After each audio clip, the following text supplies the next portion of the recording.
It's a video.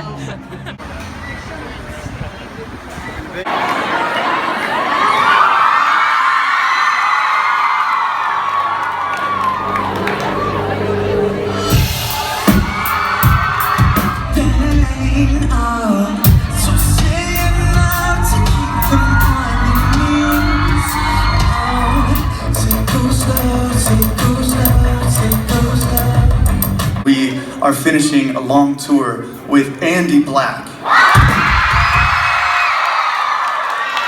This is the homecoming tour for Andy Black, and to be honest, this is probably only our first full run of a tour that we've ever had as a band. And I know that Andy has had countless tours under his belt, so we weren't sure if we were going to be able to be welcomed open arms with him or not. We weren't sure. Frankly, we weren't sure what to expect, but he and his crew have been so gracious to us, so I just want to thank them, and thank them from Colors and from us personally. Thank you so much to the Andy Black crew. And most importantly, thank you to his amazing fans who have been so supportive of us. Thank you. We're going to continue to warm up the stage for him. Thank you for having us.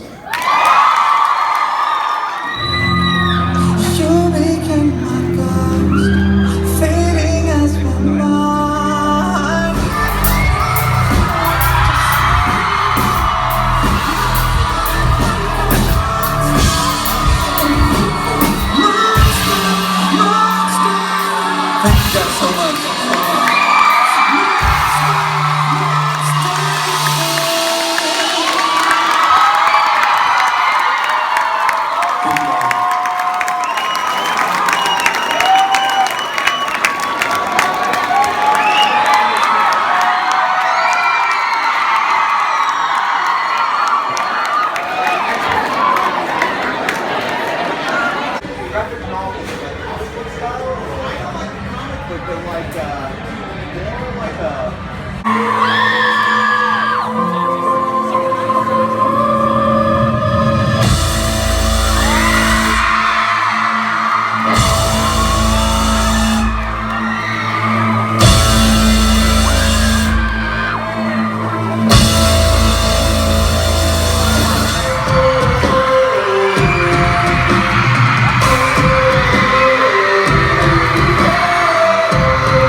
Stay alive for the good times. Stay alive through the bad.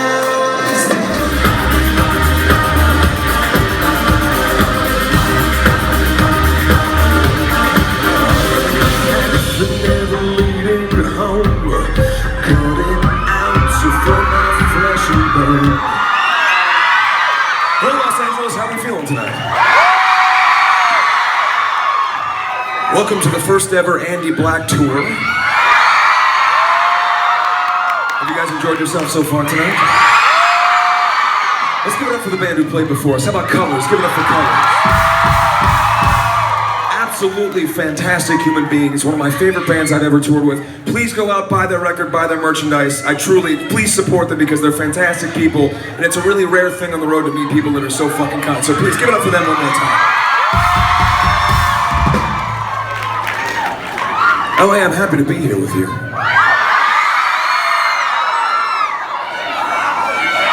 How many people have seen me playing Black Veil Bride? For those of you who wooed or raised your hand, you'll notice that tonight's show is slightly different. Less body paint, less women's clothing. Not none, just less. Suspenders, that's different. Just different types of suspenders. And, most notably, different people on the stage tonight. So, I would like to introduce you to my band back here. On the drums, I have Bo Evans. Give it up for Bo.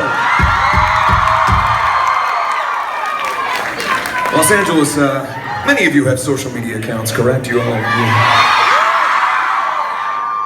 One of my favorite things about social media is the insane and completely random rumors that are made or created, and then people carry on.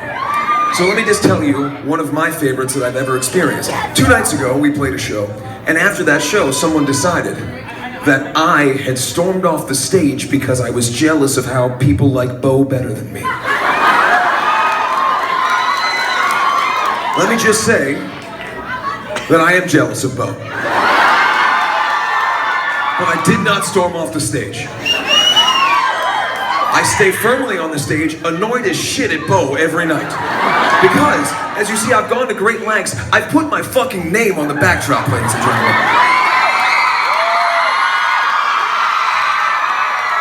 My incredible ego is being satiated every day, and then fucking stage left has this little cherub over here. Look at his adorable little face. He looks like if Ellen DeGeneres and Tommy Pickles had a baby. The other thing that annoys me about Bo is that he's endlessly happy all the time, guys. Look at him smile. Bo, show them how you frown. See, it's fucking adorable. Don't, aw. It's adorable. Try, do it one more time. It looks like you have to poop. In any event, his general happiness is in direct contrast to my general brood that I have. So being angry all the time and trying to be a guy who looks mad all the time is difficult when you have that guy skipping everywhere around the tour bus. But what I found is that his happiness has actually worn off on me a little bit. You'll find that I will not threaten to hit anyone tonight with a Golden God Award at any time during the show. I will try my best not to call any of you motherfuckers. That's something I'll try to do. And if you do choose to flip me off tonight, I promise not to throw anything at you in the crowd. And I think I'm going to credit all of this to Bo's wonderful little cherub face. So give it up for Bo one more time. On guitar we have Josh. Give it up for Josh. I do not know Josh's last name. And you may say, you've been on tour with this man for almost 3 months, how do you not know his last name? And the answer to that is, because he told me once and I didn't understand it, so I pretended that I didn't hear it. You see, he has a difficult to pronounce last name, so every night on stage, I like to have the audience come up with a last name for him. I'll give you some examples of previous nights. People have been very brutal. An 8-year-old girl told me I should call him Salty Tits. We've had Goat Face. We've had, Shitty Birthday Cake was, I think, Atlanta. We've had some really brutal ones. So tonight, instead of doing that, because we've been on this tour and I feel like it makes him sad. Look how sad he looks. Are you for real crying? Oh, no. No? I don't want to make him sad because he's the direct contrast to Bo. I want to make him happy. Let's make him happy, ladies and gentlemen. Please don't shout weird sexual obscenities at me right now. What is a name for him? Someone say a name because this bit has to end so I play more songs. That guy just said eat shit. No way, that's not it. How about this? How about How old are you? Yeah, I know. Can't shout eat shit. All right, how about this? Your last name begins with a J, right? Yes, it does. Fuck it, I'm gonna brand him Josh J. Do we like it? Thank you for that. Finally, he's happy. It's not like Weird Dick or something tonight? Old man's asshole. Yeah, there was some really bad ones. The worst part is that Josh loads out his gear at the end of the night, and then people just shout those things. Hey, old man's asshole, how you doing? So tonight, you can call him Josh J, and I think he'll like it. So give it up for my guitar player, Josh J! For those of you who paid to hear me play songs tonight, you're going to be sorely mistaken. Because I just filibuster your evening with bullshit for the rest of the time. I don't play anything, so we just play 2 songs, and that's it. I just talk. Oh, and before I do continue on, I want to get this out of the way early. If you are in the classification of young child, please do not shout really gross sexual things at me during the show. Let me explain. I'm an adult man, and that's weird. And then the other thing I'd like to say is if you are the parent of a small child and you're here, please, before you come to the show, check your child's internet search browser history. So that you can look at all of the weird fan fiction shit they write about how I'm a fox having sex with a deer.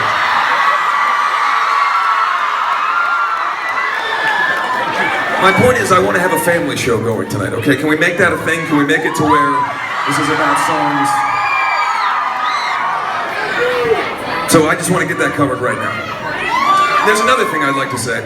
If you're not in some sort of an emergency situation, please don't flail like you're dying to wave at me. Because I would like to exclusively save the... for someone who is in trouble. My love, are you in trouble right now? Yes.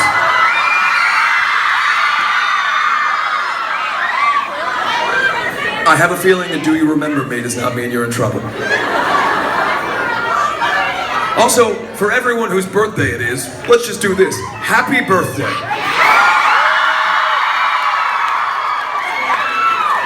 So I put out a record called The Shadow Side. How many people have heard that record?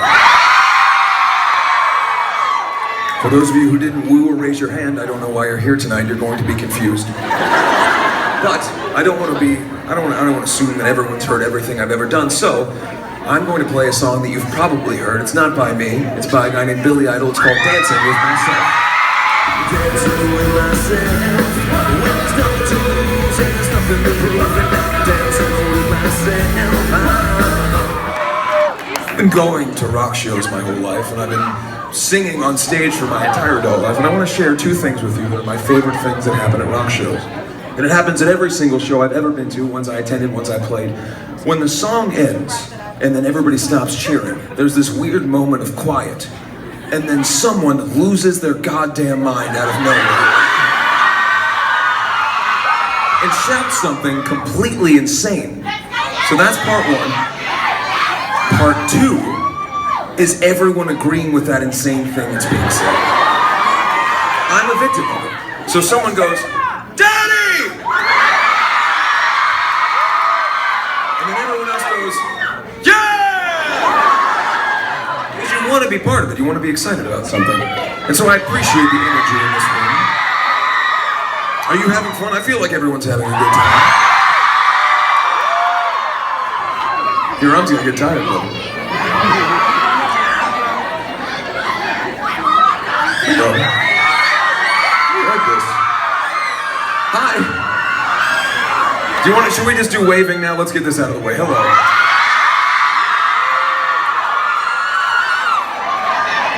There's a lot of waving that happens at the shows. So I'm just old enough to remember playing shows when there weren't cell phones, that everybody was watching the show through a cell phone. And people get mad. People kind of get up on a high horse and they say, "Oh, everybody shouldn't watch shows through cell phones," and they get mad about the technology. The thing that's really been great for me, as someone who's incredibly egotistical, is the front camera, because this is the thing that happens on this tour where people use their, what's happening right now, people use their front camera and they turn it around and show me.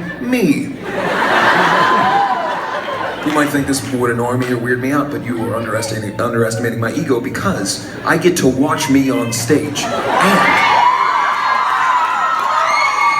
you understand that I'm quite literally dancing with myself. I'm so proud of both of you for that. Thank you. Thank you. You're fantastic people.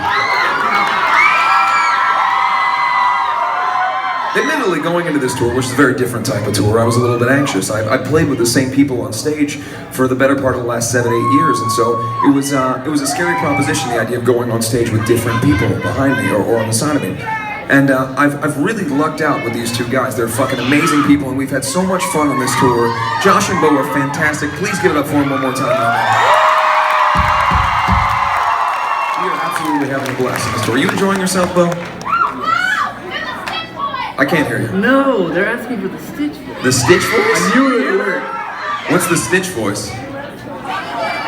Can you do it? No. Well, now they've asked for it. I forgot.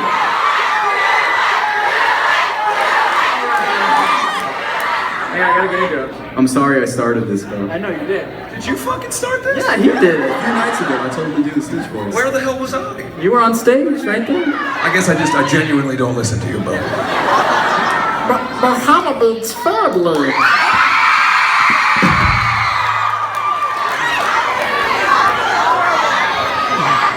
I would like to apologize for where this show has gone. I'm just kidding. I love you, Bo. Give me a high five, buddy. Yes. Do you also want a high five, big hands? I love one. There he is. Yeah. It's fun to high five Bo because his hands are like little mushrooms with fingers sticking out. It's fantastic. So I worked with a lot of really cool people on this record. One of them's name was Gerard Way.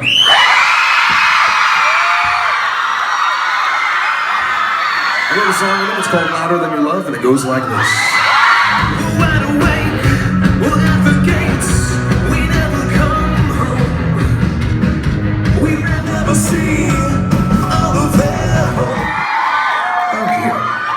Thank you.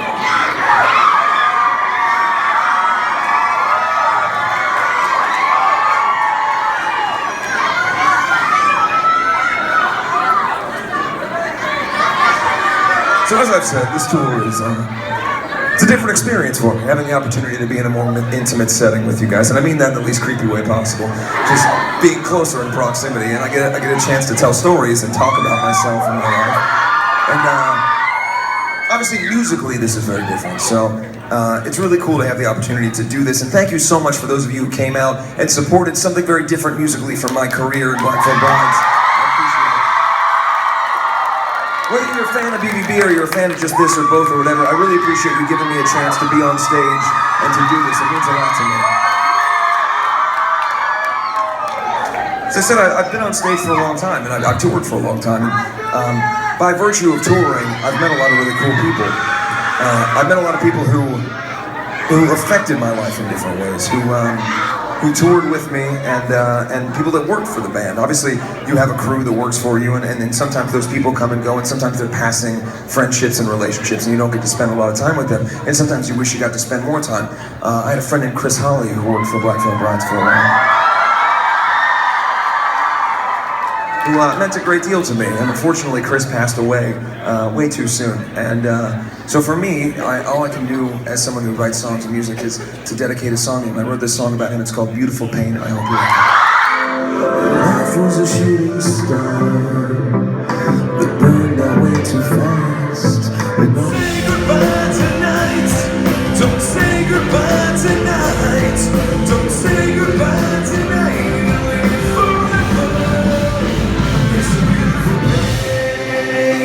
It's a beautiful pain. When I remember the good times, when I remember the good, it's a beautiful pain. It's a beautiful pain. When I let go of the heartache, when I let go of your heart. So as I said, I started touring when I was very young, and part of the thing was when I first started making music. An important part of why I wanted to go on stage was to create this sort of bigger version of myself. Because as a kid, I had a lot of anxieties and fears. I had bad social anxiety. I didn't feel like I fit in many places. I didn't feel like I knew where I belonged. And so I created this bigger, better version of myself in my mind that could help me feel better and more comfortable on stage. And that version of me helped. That Andy Six character helped when I was young. It helped when I was young because it differentiated my fears and anxieties from the person who could go up on stage and play in dive bars and shit and have this kind of big, larger-than-life persona. The problem is that when I started touring regularly, I was around people that were mostly older than me. And I didn't really have a personal feeling of who I was. I kind of put myself together through those that were around me. And in many ways, I sort of became all of those cliches and thoughts that I had as a kid. I thought that I had to be so rock and roll, and I thought that I needed to be so much of the kind of cliche rock and roll rock star. I had to drink a lot, and I had to smoke a lot, and I had to say certain things, and I had to act tough and be a certain way. The reality was that the more I did that, the farther I got away from the person that I was growing up and the person that I thought I'd be at this age. So I became more angry, I became more bitter, I became a person that would start screaming at people on stage, and I didn't really feel like myself. I didn't feel like I was Andy Giersack. I felt like I was this other character that had been created that wasn't me. And so, about a year ago, I decided that I wanted to turn that around. I wanted to change my life. I wanted to make things better for myself. So I changed my diet, I stopped drinking, I did a lot. I did a lot to make myself feel better and to make myself feel more like the version of myself that I wanted to be. And a big important thing that happened to me this year is I got married. And that makes me very happy. So I know that it's a popular thing on the internet. People do it to everybody. They say, I miss the old version of that person. But the reality is, the old version of that person, the old version of me was a very confused kid. I am now a very happy man, and I hope you like this version. So as I said, I got married, and unfortunately, after I got married, I had to leave for tour right away, which makes it difficult because I miss my wife every day. So, fortunately, she's here with me right now. Most nights she's not, so I sing a song about her on stage every night that I wrote. It's called Painted Black, and I hope you like it.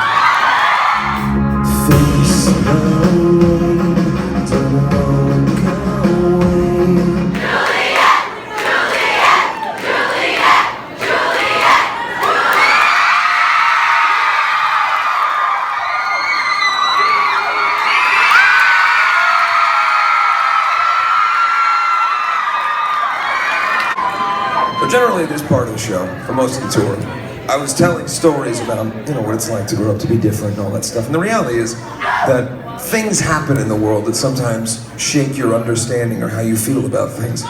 And the Orlando shootings occurred right about midway through this tour, both the nightclub shooting and the shooting of that poor girl, the singer. And it made my stories about being different and all my hardships and tragedies more difficult for me to tell because I don't really know shit about what it's like to go through hard times. I know what it's like to be a guy who some people made fun of one time or whatever. But the reality is people deal with a lot worse. So everyone in this room is very fortunate because we're alive and we're here and we're having fun. So rather than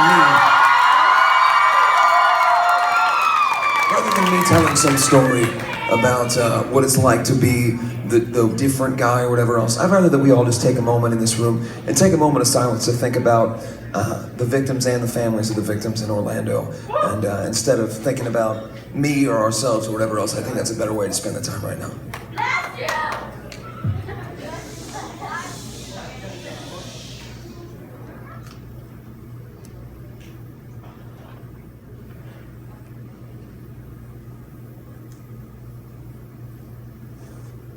Thank you, I appreciate that. Let me say before we play this song is about coming out of dark times and feeling better about yourself and feeling like you've grown. And it's called Put the Gun Down.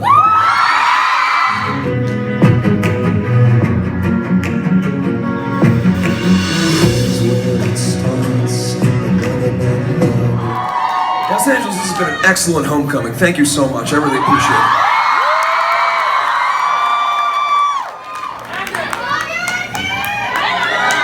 You guys are fantastic. I'm incredibly sad that this tour is over. I want to stay. I wish we had like a million more songs. I want to stay up here forever. What about you, Bo? Will you stay forever? Forever. Bo doesn't have a house, so he's just going to stay here forever. How many drumsticks have you broken so far today, Bo? I think just one. Just one? Yeah. Holy shit, give it up for Bo. Bo uses drumsticks that are made out of like particle board, so every time he hits the drum it just shatters. So for him to only break one drumstick is a huge, I think that's a good omen for the show tonight. No broken guitar strings? None at all. Because you're fantastic with that. Guys, we're having a great show. There's no bad omens so far. I like it. I'll take this opportunity to thank everybody who's worked on the Indie Black crew on this tour. My tour manager, a longtime friend, my best man at my wedding, John Severson. Yeah! Our merch guy, and who's done pretty much every job for Black Veil Brides over the years, Jesse Butts back there. Bodyguard and Turkoman, Yanni in the back. Our bus driver, Bob Keck, give it up for Bob. Doug, I don't know your last name. Doug, everybody give it up for Doug! And I guess Lee Duck did the lights. Yeah, Lee Duck as well. Our sound guy Nick Bassano couldn't be here, but we got Clint doing sound right now. Give it up for Clint. Yeah. We've had a fantastic tour. It's been a great run. Thank you, everybody here. Thank you for everything you've done. And let's play some more songs, all right? So when I was 20 years old, we were working on a record called Set the World on Fire. And one of my guitar players, Jinx, had this kind of beautiful orchestral piece that he was You know, the more we listened to it, the more we thought about it, it felt like it was a sort of a love letter in a way. There was something about it that felt like it needed to be about something. And the reality is that since we started the band, and since I've been very young, there's this thing called the BVB Army that's always been incredible. And I want to say thank you before I go any further for the years of support and for doing that, because you've broken down so many doors that wouldn't otherwise be broken down. But so Jinx had this piece, and I wanted to do something that was like a love letter, and so I wrote a love letter to the BVB Army. It's called Savior. And we're gonna play it right now for you.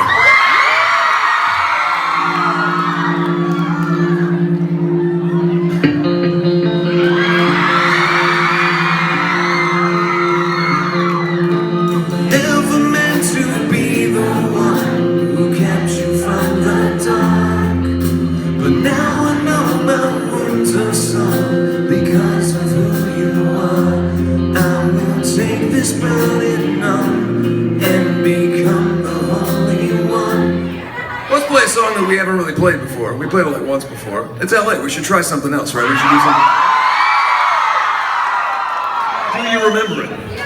Let's just wing it. Let's wing it. This one's called Drown Me Out.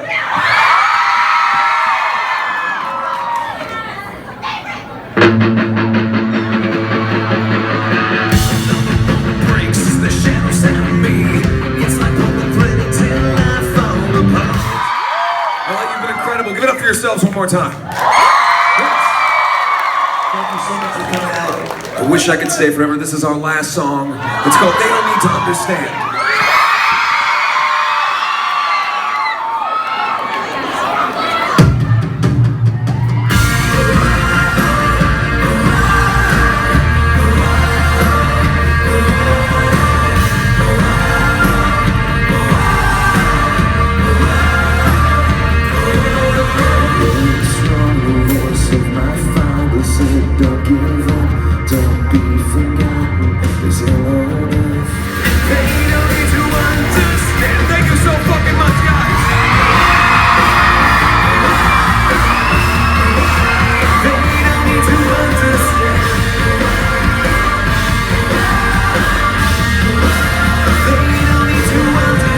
Thank you so much. Good night.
So much. Hey, thank you for shouting my name a whole bunch of times. I appreciate it.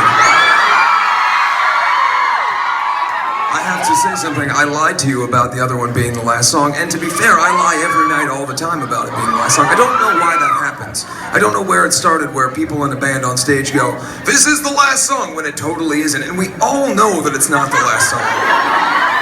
Well, bye! There's literally no other circumstance in life where this occurs. We're both enjoying something, people don't just bounce. You don't have lunch with a friend, and in the middle somebody just goes... And the only way they'll come back is, Brittany, Brittany. So, I apologize for lying to you and making you wait, but I will continue to do it forever because that's how encores work. I'm sorry.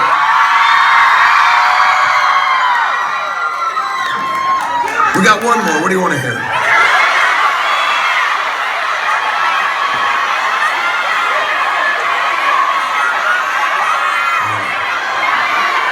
We don't have to talk. We don't have to dance, but I'd like you to. Los Angeles, this is the last song of the last show. The first leg of the Andy Black Homecoming Tour. Thank you for making it so special and amazing for me tonight. to dance.